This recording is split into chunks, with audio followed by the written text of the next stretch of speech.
Luck కలిసి వస్తే నక్కతో ఒక దొక్కినట్టే అవుతుంటది కొంతమందికి. అసంటోళ్ళు మట్టిని ముట్టుకున్నా బంగారం అవుతుందట. వాళ్ళ చేతితోటి ఏ పని మొదలు పెట్టినా మినిమం గ్యారంటీ సక్సెస్ ఉంటది. సరిగ్గా అసంటి కిస్మత్ గల్లోడే అనిపిస్తుంది అంబేద్కర్ కోనసీమ జిల్లా మలికిపురం దిండి సర్పంచ్కి ముదునూరి శ్రీనివాసరాజన్న. ఎనుకున్న కటౌట్ను చూస్తే సైకిల్ పార్టీ లీడరే అనిపిస్తుంది. అదేమో గాని అన్నోళ్ళ ఇంటి ముంగట అరటి చెట్టుకున్న గెలం చూడురిగో.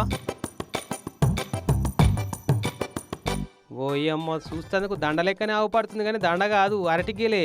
కావాలంటే దగ్గరికి వెళ్ళి చూడరు మళ్ళీ పారి.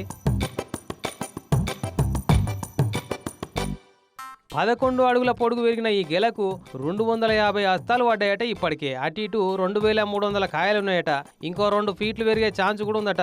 ఈ గెల బరువుకు చెట్టు కూలబడద్దని కూటమి పార్టీలా ఒక పార్టీకి ఇంకో పార్టీ మద్దతు నిలబడ్డట్టు నిచ్చెన సపోర్ట్ ఇచ్చిండు అన్న. ఎంత లేదన్నా మొత్తం 3000 కాయల దాకా పడుతుండొచ్చు అని అంటుండు. 2 అడుగులు కిందకి దిగుతుంది, అది కూడా లెక్క పెడితేనే కానీ తెలియదు. ఇంచుమించు 3000 దాకా దగ్గరలో వస్తాయి. పనికొచ్చి మట్టికి తినడానికి అయితే 1200 దాకా పనిచేస్తాయి. మరి ఇది ఎక్కడి ఇత్తనం? గినికాయలేసి అరటి చెట్టు కూడా ఉంటాయా అని అంటే ఇది ఇక్కడి బ్రీడ్ కాదట. బయట దేశం టూర్ వేసినప్పుడు ఆడికేళ్ళు పట్టుకొచ్చినట్ట.